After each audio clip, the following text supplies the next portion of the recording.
রাস্তার পাশে আমরা ডাব খেলাম, পার পিস বাংলাদেশি টাকা 40 টাকা। আনারস হইল পার পিস 30 টাকা, খুব মিষ্টি আনারস। ক্যান্টিন যাওয়ার পথে হাইওয়েতে সবাই খাচ্ছে। জহির ভাই খুব নারকেল পছন্দ করে এবং খাচ্ছেন উনি খুব মজা করে।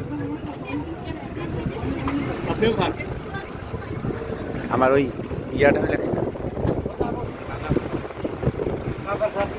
কাকায় কাকা তো আপনি খাইতে দেরি নেই।